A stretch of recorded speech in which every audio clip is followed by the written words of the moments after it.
عامل دیگه که سبب افسردگی ما میشه شرایط، موقعیت ها و روابط است که میتونه شخص دچار افسردگی بشه. به این معنا اگر ما شرایط سخت زندگی داشته باشیم، مشکلات فقر، ناامنیتی، بیکاری، اینا میتونه سبب شود ما را افسرده بسازه. روابط بعضی وقت چی معنا؟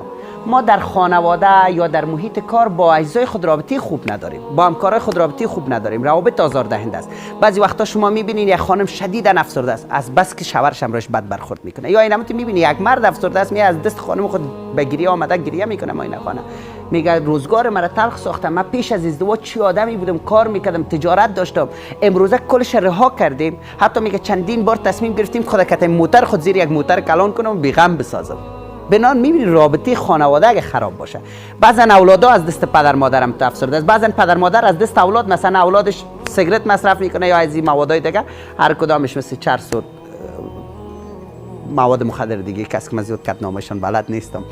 بنان با مصرف از اینا که اولاد درگیر شده، پدر مادر افسرده شده. بنان روابط خراب هم میتونه سبب افسردگی شود که باز ما بخیر در مورد راههای یک از چیزایی که صحبت میکنیم سر یک رابطه سالم صحبت میکنیم. روزی که رابطه ناسالم باشه ما همراهش افسرده هستیم.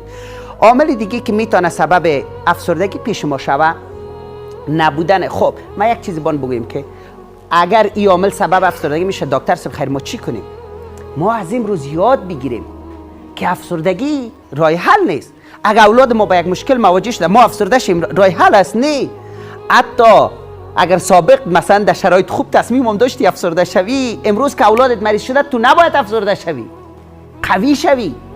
ذهن آدم افسرده کار نمیکنه چون تو اولاد خود از چا بکش، از این مشکل نجات بده. تو جور باید باشی. من برای دوستان میگم وقتی ما این خانه میان میگم والا در خانواده این مشکل فقر است ما مریض شدم. نه، من میگم روزی شما سعی کنین در شرایط عادی سالم باشین، اما در شرایط سخت سالم تر باشین که بتونین کمک کنین یک کسی را. یک تا خو مریض است، یک تو هم در پالیش تو هم خود مریض ساختی. میگه شوهرم اقتصادش خراب است، او خراب است، تو هم افسرده شدی، 2.5 مرا فیس دادی، 1000 دوا بخر، 12.5 شوهرت خود توی نیم دقیقه مصرف کردی. اگه تو جرمی بودی 12.5 فایده کرده بودی. یک راه حل نشد.